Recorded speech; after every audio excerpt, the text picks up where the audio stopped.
I've never written anything like this before, but I've been sitting on it for years and it's starting to rot somewhere inside me. You ever carry something so long it stops feeling like a secret and starts feeling like a second spine? That's where I'm at. For context, my name's William. I'm not some mastermind criminal or career psychopath. At least, I didn't start that way. Back then, I was just desperate. Broke, overlooked, and tired of watching less capable people win simply because they knew the right people. This all started with a competition. A big one. The kind that promises life-changing opportunities and fair evaluation. You know the type: panels of judges, public submissions, a whole performance about integrity. I believed in it. That was my first mistake. I spent months preparing my entry. Late nights, skipped meals, pushing myself past the point where it felt healthy. I wasn't just participating, I needed to win. Rent was overdue, my job was hanging by a thread, and this felt like the one clean shot I had to pull myself out. Then, 3 days before the results were announced, I overheard something I wasn't supposed to. 2 organizers talking in a hallway. Laughing. The competition was rigged, one of them said. The winner was chosen before the start. I remember standing there, completely still, like if I moved they'd notice me and reality would snap back into something normal. But it didn't. Everything just tilted. That was the moment something in me broke. And that's the moment I decided I wasn't going to lose. Not like that. I wish I could say I walked away after hearing that. That I took the high road, told myself the system's broken and moved on like a normal person. But I didn't. I stayed there, half hidden behind that stupid hallway corner, listening like my life depended on it, because at that point, it kind of did. They didn't say names, but they didn't need to. It was all there in the tone. Casual. Like it wasn't even a big deal. Like months of work from people like me were just background noise to whatever deal had already been made behind closed doors. I remember my hands shaking, not from fear, but from this slow, boiling anger. Not explosive. Controlled. The kind that makes you think clearly in a very dangerous way. I went home that night and stared at my submission for hours. Every detail. Every flaw. Everything I could have done better. And the worst part? It was good. Good enough to win, if winning had actually been an option. That's when the thought first showed up. Quiet. Reasonable. If the outcome was already decided, then the only way to win was to change the outcome. I didn't jump straight into anything illegal. That's the part people don't get. Nobody wakes up and says, "Today I'm going to commit a crime." It's slower than that. You negotiate with yourself. At first, I told myself I just needed proof. If the competition was rigged, exposing it would be the right thing to do, right? That's not a crime, that's justice. That's what I repeated over and over until it stopped sounding like an excuse and started sounding like a plan. But even then, there was another layer underneath. A quieter thought I didn't want to admit. If I could prove it, I could also use it. That realization didn't scare me as much as it should have. I started thinking about the organizers. Who they were. How decisions were made. Who had access to what. It became less about my submission and more about the system behind it, the machinery I'd never questioned before. I told myself I was just looking. Just gathering information. But deep down, I already knew I wasn't going to stop there. Once I crossed that mental line, everything got sharper. Like my brain had been waiting for permission to think this way. I stopped being emotional about it and started being methodical. First thing I did was map out the structure of the competition. Public info, social media, old interviews, anything I could find about the organizers and judges. People overshare more than they realize. Especially when they think no one's paying attention. One name kept coming up, the coordinator. Not the face of the event, but the one behind the curtain. Scheduling, communications, logistics. If anything was going to be manipulated, it would pass through them. I studied their habits. when emails were sent, when updates went live. Even small patterns, like delays between announcements. It started to look less like a polished operation and more like something held together by routine. And routine means predictability. I didn't have access yet, but I started building a timeline. If there was a moment where things could be changed, it would be right before the results went public. That was my window. I just had to figure out how to get inside it. I didn't hack anything. Not in the dramatic movie sense. No dark rooms, no lines of code flying across screens. It was quieter than that. Honestly, almost boring, at least on the surface. I started by making myself visible in the safest way possible. Sending polite emails. Asking small, harmless questions about the competition timeline, judging criteria, submission confirmations. Nothing unusual, just another participant trying to stay informed. People trust consistency. If your name shows up enough without causing problems, you stop being a stranger. Eventually, I got a reply from the coordinator. Short, professional, a little rushed. But that was enough. Now I had a direct line. Not personal, but real. From there, it was about nudging things. Following up at the right times. Catching them when they were clearly overwhelmed. You can tell, even through text, when someone's juggling too much. That's when mistakes happen. I wasn't forcing anything yet. Just positioning myself close to the process. Close enough that when an opportunity showed up, I'd recognize it immediately. And I had a feeling it would. The opportunity didn't come in some dramatic, cinematic way. No sudden breakthrough, no perfect stroke of luck. It was smaller than that, almost easy to miss if I hadn't been paying attention so closely. It started with an email.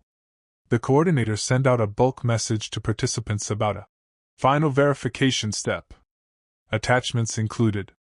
Standard stuff, probably sent in a hurry.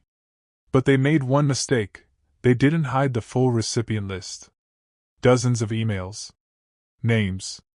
Some even labeled with roles or internal notes by accident. It wasn't just participants, it included people who clearly weren't supposed to be visible. That was the crack. I spent hours going through it, cross-referencing names, trying to understand who was who. And then I saw it, an internal address that didn't belong on that list. Something administrative. Something important.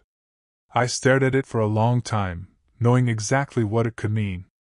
Up until then, everything I'd done could still be explained away as curiosity. Research.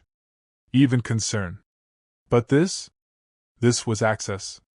And once I realized what I was looking at, the question stopped being should I do this? It became how far am I willing to go? I didn't act on it right away. That's the part one keep replaying. Like maybe if I had just closed my laptop, things would have gone differently. But I didn't. I sat there, staring at that internal email address like it was a locked door someone had accidentally left slightly open. I told myself I wasn't breaking in. Just knocking. I drafted a message. Kept it simple, professional. Referenced the competition, the verification step, even copied some phrasing from the coordinator's earlier emails so it looked consistent. The idea was to blend in, not stand out. My finger hovered over send, longer than I want to admit. That was the moment. The real one. Not overhearing the conversation, not building the plan, this. The point where it stopped being hypothetical. I sent it. The response didn't come immediately. Hours passed. I tried to distract myself, but my brain kept looping back to it. What if they noticed? What if I'd already gone too far? Then, late that night, my phone buzzed. A reply.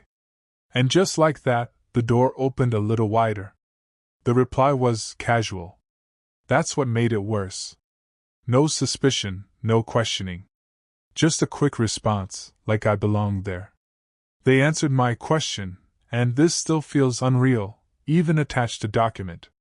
Said it might clarify the verification process. No hesitation. I opened it immediately. It wasn't labeled anything obvious, But it didn't take long to understand what I was looking at. A list. Entries, scores, notes, and a highlighted section at the top. The winner. Already marked. 3 days before the announcement. I just sat there, staring at it, feeling this weird mix of validation and something darker. I'd been right. Completely right. It was rigged. But instead of feeling justified, I felt pulled in deeper. Because now I had proof. And more than that, I had context. The way the file was structured, the way edits were tracked, this wasn't locked down like it should have been. It was being updated manually. Carelessly. Which meant something dangerous. This wasn't just evidence anymore. It was something that could be changed. I wish I could say I hesitated longer. That I wrestled with it, lost sleep, called a friend, anything that would make what came next feel less deliberate. But the truth is, once I saw that file, the shift happened fast. It stopped being about fairness. About exposing anything. It became about control. I downloaded the document and made a copy. At first, I told myself it was just to study it, to understand how locked, or unlocked, it really was. But that wasn't the full truth, and I knew it. The structure was simple. Too simple. Names, scores, comments, nothing encrypted, nothing protected beyond basic access. It relied entirely on the assumption that no one unauthorized would ever see it. That assumption was wrong. I tested a small change. Not saving, just editing locally. Replacing a score. Moving a name up. Watching how easily the order shifted. My heart was pounding the whole time, but my hands stayed steady. Because in that moment it clicked. Winning wasn't about being chosen. It was about making sure no one else could be.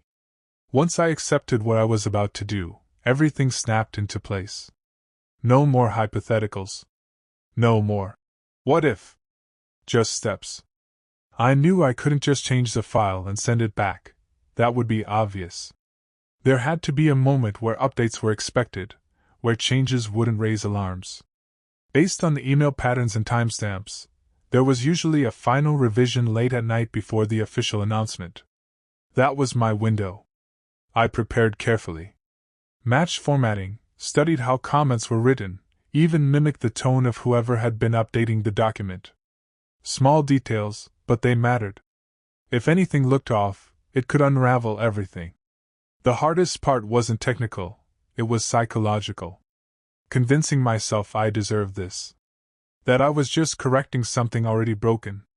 I adjusted the scores gradually, not dramatically. Moved my entry up in a way that looked earned, not forced. By the time I was done, I wasn't just near the top. I was exactly where the winner had been. And for a moment I felt justified. The night the results were supposed to be finalized, I barely moved from my chair. I kept refreshing my inbox like something might break if I looked away too long. Every sound felt louder, every second slower. I waited until the pattern I'd noticed kicked in, a late update window, just before midnight. That's when internal messages usually spiked. It was subtle, but consistent enough that I trusted it. I resent the document. Same thread. Same tone. Clean. Nothing flashy, nothing that screamed, "Look at me!" Just another quiet update in what was probably a long chain of them. And then, nothing. No confirmation. No response. Just silence. That was the worst part. I started second-guessing everything. Maybe they'd noticed the changes immediately. Maybe I'd misunderstood the process. Maybe I'd just handed them proof that something was wrong. I didn't sleep. Couldn't. My brain kept running through scenarios, getting exposed, disqualified, worse. But underneath all that fear, there was something else. A sharp, electric anticipation. Because if it worked, everything would change. The results went live the next afternoon. I didn't check right away. I couldn't. Opening that page felt like stepping off a ledge. I needed a few extra minutes to pretend I still had control over the outcome. But eventually I did. And there it was. My name.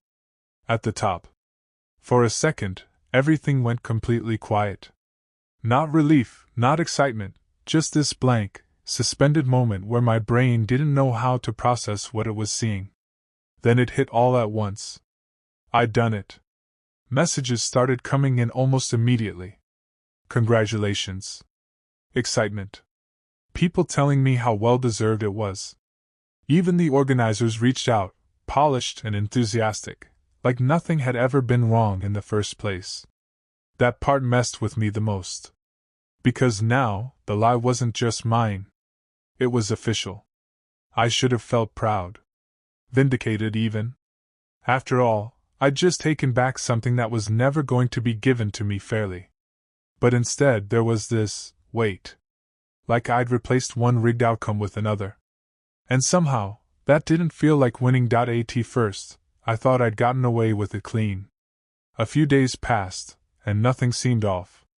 Interviews were scheduled, emails kept coming, and everyone treated me like the rightful winner. I learned how to smile on cue, how to repeat the same lines about hard work and gratitude, without sounding like I was choking on them. But then small things started to shift. One of the other finalists reached out to me. Congratulated me, but there was something in the message. Not accusatory, just confused. They mentioned their feedback had been unexpectedly low, especially compared to earlier stages. That stuck with me. Then there was an internal email I wasn't meant to see, forwarded by mistake again. This time, the tone was different. Subtle concern. Questions about discrepancies in scoring logs. Nothing direct. Nothing that pointed at me. But enough to tell me something wasn't lining up. That's when the paranoia set in. Every notification felt like it could be the one. Every conversation felt like a test. I started replaying every step I'd taken, looking for mistakes. Because for the first time since the announcement, it really hit me. This wasn't over. The message finally came a week later. Not public. Not dramatic. Just a quiet email asking if I'd be available for a brief follow-up discussion regarding evaluation records. Polite wording, but it landed like a punch. I knew exactly what it meant. I spent hours debating whether to ignore it, delay it, come up with some excuse, but that would only make things worse. So I agreed. Set a time. Tried to sound normal. The call itself was calm. Too calm. They asked general questions at first, my process, my submission, how I approached certain parts. Then they shifted. Brought up scoring inconsistencies. Framed it as a technical issue, something they were trying to understand. I played along. Acted confused. Even a little concerned. And here's the part that still bothers me. I was convincing. Not because I'm a good liar, but because I'd started believing my own version of events. That I should have won. That the system was broken before I touched it. They didn't accuse me directly. But by the end of that call I could tell. They knew something had happened. They just couldn't prove it. Nothing ever came of it. No public correction, no disqualification, no apology from them, or confession from me. The story just settled. Quietly. Like dust. On paper, I'm still the winner. I got the opportunity, the recognition, everything that was supposed to come with it. And for a while I tried to live like I earned it. Told myself the outcome matched reality, even if the path didn't. But it doesn't work like that. Because the truth is, I didn't just expose a rigged system, I became part of it. I didn't fix anything. I just redirected the outcome in my favor. And once you do something like that, it changes how you see everything. Not just competitions, but people. Success.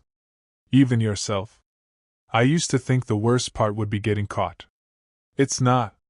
The worst part is realizing how easy it was, and knowing that, given the same situation, you might make the same choice again. So if you're ever in a position like that, angry, desperate, convinced the world's unfair, just be careful. Because the line you think you won't cross? It's a lot closer than it looks.